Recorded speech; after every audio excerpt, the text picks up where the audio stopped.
WGS-TV.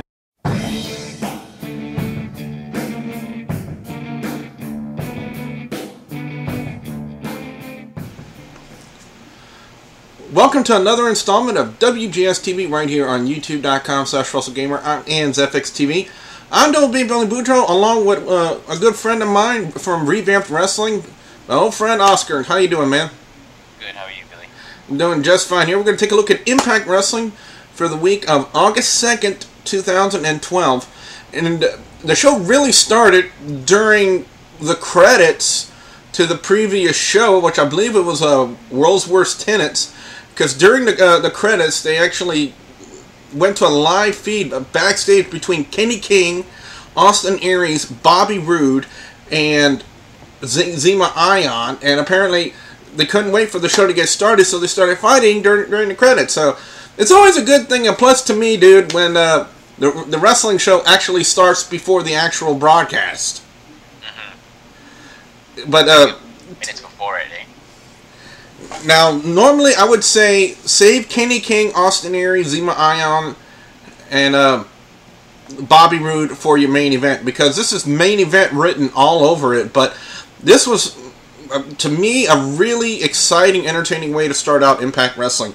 Great match, a lot of good stuff between Kenny King, Austin Aries, Zema Ion, and Bobby Roode, and the finish, it's got to lead up to more X Division stuff, X Division title stuff, I should say, between Kenny King and Zema Ion. And when those two clash again, Revamped, this is going to be an epic encounter for the X Division title. You know what I really liked about the beginning of that match was the way that Austin Aries was watching out for his partner. He was attacking Zema Ion, and at the same time he was watching out for him. And then when he saw Kenny King in trouble, he flew over to the corner and then dove off to Bobby Roode, and then the match started over there. That was an awesome beginning right there. Definitely. I've never seen anyone's hair so poofy than Zema Ion. That's all I'm going to say about that. Kind of reminded me of Crazy Carlito over there. Yeah, you know what? I didn't think about that. But anyway, my score in this match, I'm going to go for a great opening match. I'm going to go 4.5 out of 5 on this one. I thought it was highly entertaining. You know, great start to the show. You know, Impact Wrestling's been needing some good starts to their shows as of late, and by far, this was a really good one for this week. What's your score? I would give it a 4.5 as well. Great opening to get the fans interested and get the fans amped up for the rest of the show, as well as a matchup. Great beginning. The next segment involved, you know, the continuing saga of the Aces and Eights story. This time it involves Sting calling out James Storm to kind of figure out what was happening last week. Because if you guys think about it, last week, the Aces and Eights never touched James Storm at all, no matter what. You know, whether it was in his match with AJ Styles or when James Storm came out last week to run in and stop them from beating up the rest of the other guys. The Aces and Eights stopped and they ran away. 8 guys ran away from 1 guy. And that's one thing that Kurt Angle also brought up. You know, they're trying to me, it's really got me intrigued, because honestly, the way this story is going, Revamped, I really don't think that it's James Storm that's behind Aces and Eights. I know it's looking kind of obvious like that, you know, but to me, I got to figure the way they're playing the storyline is that it's possibly a ploy. Some way to throw everyone off the trail of who's really behind the Aces and Eights storyline. Like a twist. Yeah, like a twist! Like M. Night Shyamalan, with a twist! You know? Or it could also be someone within. Someone else other than James Storm. Yeah, you do have a point, you know. But so far, the storyline is so vague, it's really hard to say who's really behind the storyline. I mean, somebody tweeted to me, we talked about it before we started recording, you know, Jeff Jarrett being a name, and a name that you brought up too, Joey Ryan, could be possibly involved. It's no really definitive way to see which way the storyline is going to go, but they really did a good job setting up their main event, and this was something I wanted to see a couple of weeks ago, but they teased it and they didn't go through with it. But now they're going to be going through with it on this Impact Wrestling. James Storm and Kurt Angle, and then, you know, when I heard those, I was really excited. I'm gonna, because James Storm and Kurt Angle, main event pay-per-view anytime. This segment, I'm going to go 4 out of 5 on this one. Really great mic stuff. You know, every guy really knows what they're doing on the microphone as well as in the ring, but you also have to have good mic skills, and all 3 guys have really good mic skills. So that's all I got to say about that. Revamped, any thoughts? Sting, Kurt Angle, and James Storm were great on the mic. Sting to open it up with James Storm, even better as well. Like the way they work with each other, and James Storm playing it off as kind of like he's being accused, but he's not a heel, right? And he's trying to not kind of, how can I put this? Not because I kind of saw him. He was saying, "I'm not going to give you any reasons, and I'm not going to give you any answers." So yeah, I'll go with a 4 on that. Next up was another Bound for Glory series match, Bully Ray and Robbie E. And let me just say this. I have seen WWE Diva matches go longer than this. Why in the world is Robbie E., who's basically a mid-carder at best, and that's not saying much about Robbie E., why is he even involved in the Bound for Glory series is just totally boggling my mind right now. If anything, I think it's just comic relief. Well, you got a point there. Maybe he's this company's Santino Marella. Or Zack Ryder. Well, you know, there's a difference. You know, Zack Ryder can actually get over on the crowd. Robbie E., I don't think he's even touched that precipice of where Zack Ryder is right now. No, yeah, a lot of people can't stand his gimmick. Exactly, and a lot of people think of it as a rip-off of Zack Ryder's gimmick in a sense. You know, not a rip-off of the Jersey Shore, a rip-off of Zack Ryder's gimmick. Yeah. But all I can say is, for Bully Ray, I think it only took him 2 titty slaps to the chest and a cutter later, and he wins the match. That's all I'm going to say about that. I really wasn't interested too much in this match. It really didn't, you know, appeal to me. I'm just going to give it an average score. I'm just going to go 3 out of 5 on this. Actually, he gave him 2 chops and he gave him a neck breaker, and that was it. Oh, so 2 titty slaps to the chest and a neck breaker, and that was it. That was it. I thought it was the cutter, but then again, I was highly distracted during Impact Wrestling. But I wasn't really too distracted during this next match. It was a #1 contenders match for the Knockouts title, featuring Madison Rayne, Tara, Mickie James, and Gail Kim. Hello! It's a dream come true. And let me just say this. Earl Hebner, you lucky SOB.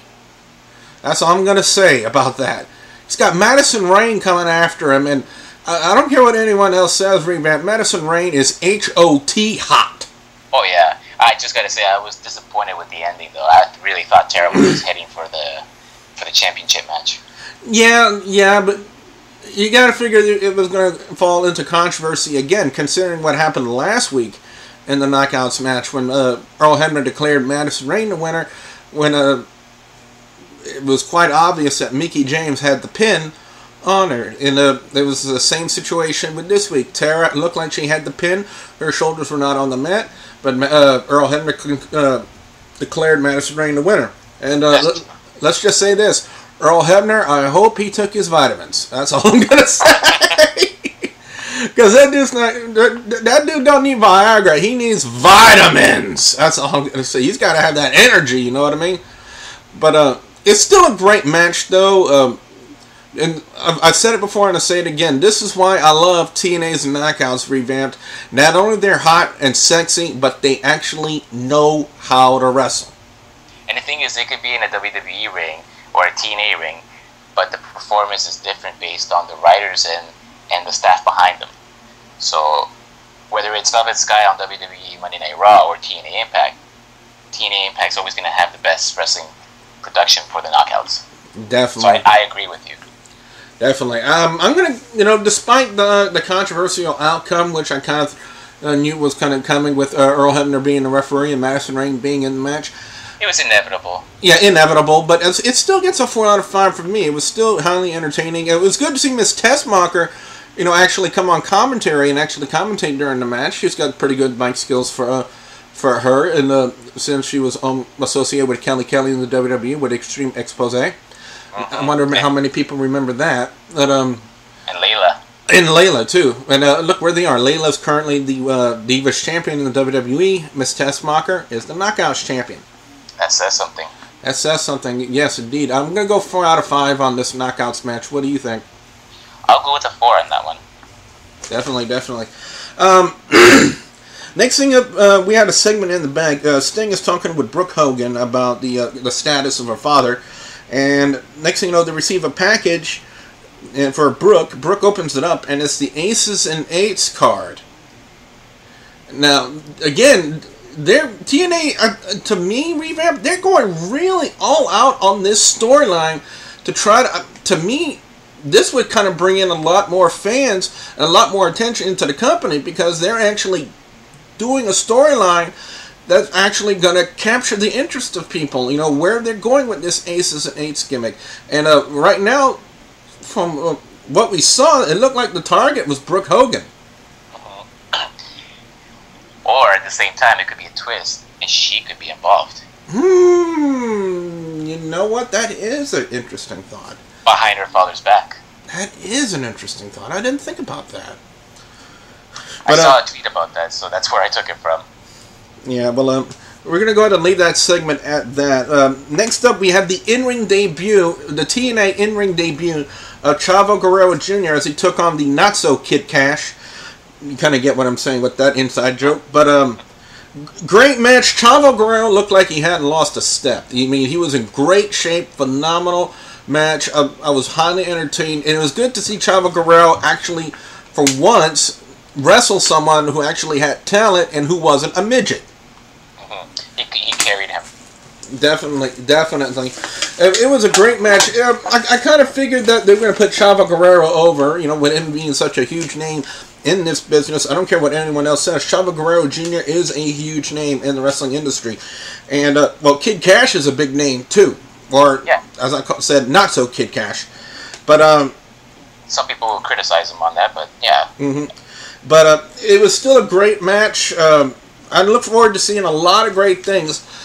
And possibly down the line, we could be seeing possibly Chavo Guerrero Jr. X Division Champion, or possibly Chavo Guerrero Jr. TNA World Heavyweight Champion. I mean, I would not be amiss to see that. Or even Television Champion, yeah, like you said. Yep, exactly.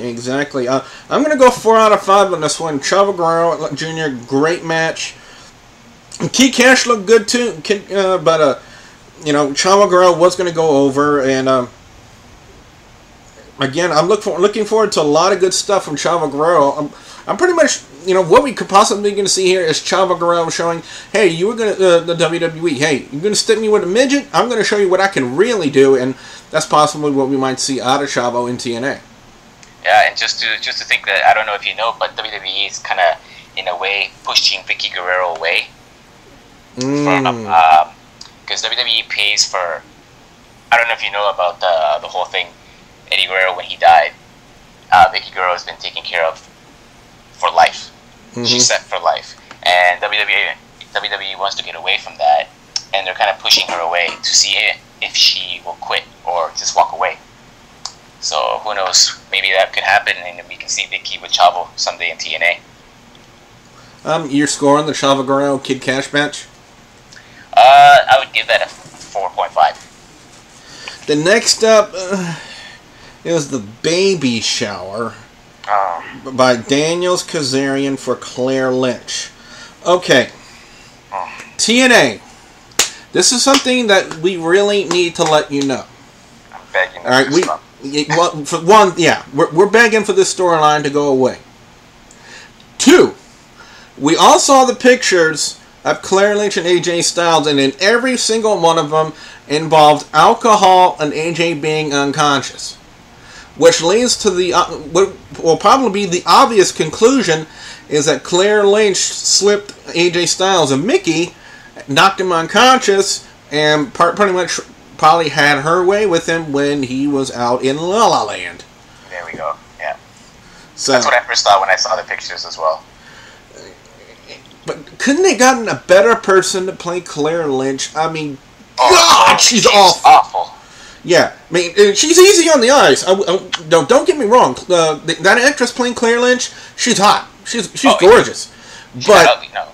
But no, there's one thing about having the look and talent, and she only has look, no talent. That's the thing. And they're really just...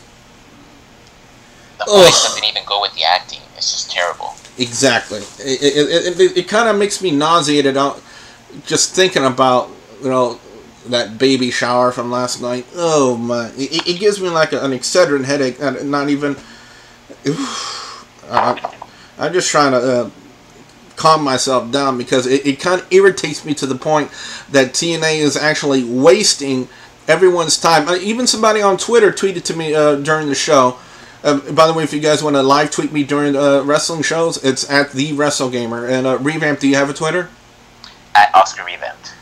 So be sure if you guys want to tweet to us during the live shows, you can. So, but somebody tweeted to me, TNA is trying to treat us like we're stupid, like the fans, but we're stupid that we can't really notice what's going on with the storyline, and that we're not going to come up to the obvious conclusion that Claire Lynch drugged AJ Styles and had her way with them, and which led to the quote baby. And if you even noticed in this storyline, Dixie Carter's not even really getting involved, not even really saying anything. At first they were on Claire Lynch's side, and now they're not. And let's just say this: TNA, come Bound for Glory, kill off this storyline. That's all I'm gonna say. Oh, I hope it's done before that. Well, I get the feeling that they're not really gonna stop it before that. I mean, from the way they're thinking and the way I'm thinking, they would probably want to cultivate this entire storyline, possibly at their biggest pay-per-view of the year, and without a doubt, their biggest pay-per-view of the year is Bound for Glory. And without a doubt, AJ Styles versus Daniels is a great match, but with this storyline behind it, I don't know if it'll give it a boost or less interest. 2 out of 5 for me on this whole thing. Daniels and Kazarian, I think Mike Wise carried throughout most of the segment, but the whole thing where Claire Lynch just really bottomed it out, if you know what I'm saying. That's my only thoughts on it. You have any final thoughts on that one? Kazarian wasn't actually that bad. Yeah, I know. I actually laughed a little bit when he was stretching the doll, doing the whole AJ Styles pose. Yeah. But I'm going to go with a 2 on that. That was just, no. Backstage before the main event happened, it was Joseph Park, and he was having a few words with Sting, and I had to laugh at a few things they were saying. He was talking about, I don't want to sound keyfab. He said that, but he was a fan of Sting, and he was talking about trying to get legal representation for Sting because he's already been retained by a couple of the other TNA talents. This is storyline-wise, guys. Follow with me, keep up. But all I can say is this was a funny exchange between Joseph Park and Sting. I got to give it to him. This is really, really great, and I thought it was really random and funny too. Yeah. Yeah. So, a good exchange by that one. And now we come to the epic main event of the night, James Storm and Kurt Angle. And, of course, we had Bully Ray out there. We had Sting. We had Austin Aries. We had Bobby Roode.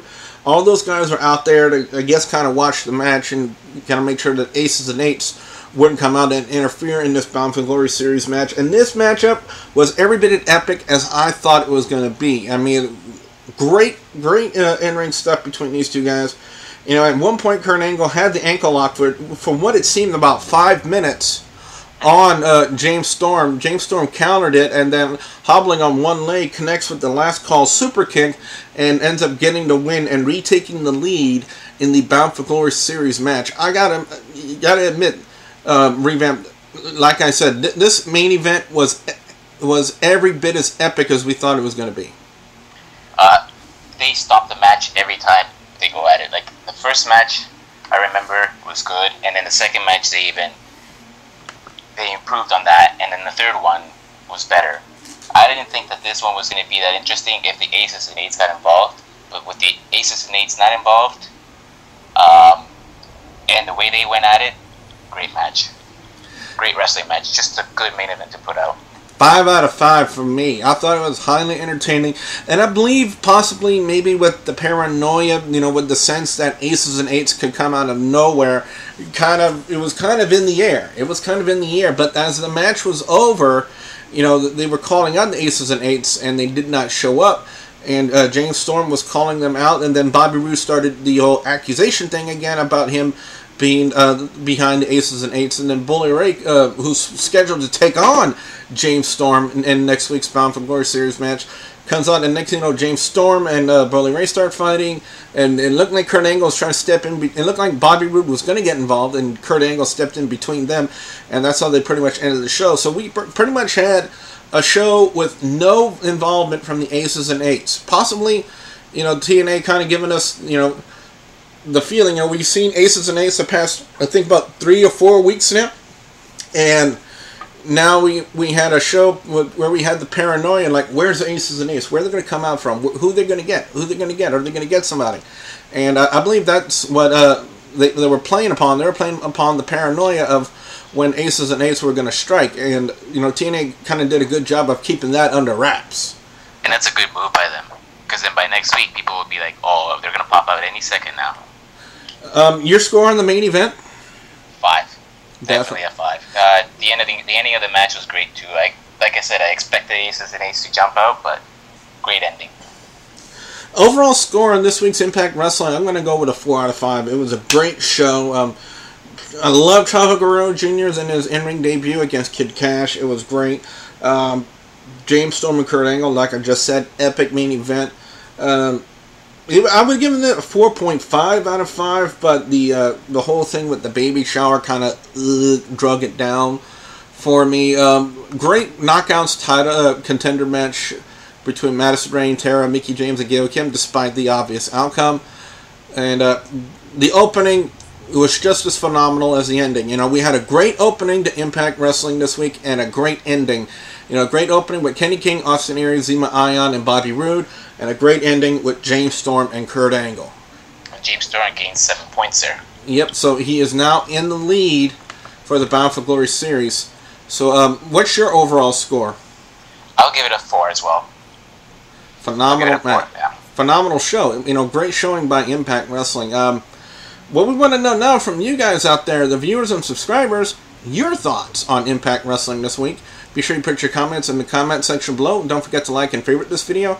Don't forget to subscribe to youtube.com/WrestleGamer, youtube.com/ZFXTV Network, and ZFX Fame. And also don't forget to check out Revamped Wrestling here on youtube.com/Revamped Wrestling. So for Revamped Wrestling, I'm Double B Billy Boudreaux saying thank you very much for watching. Peace out.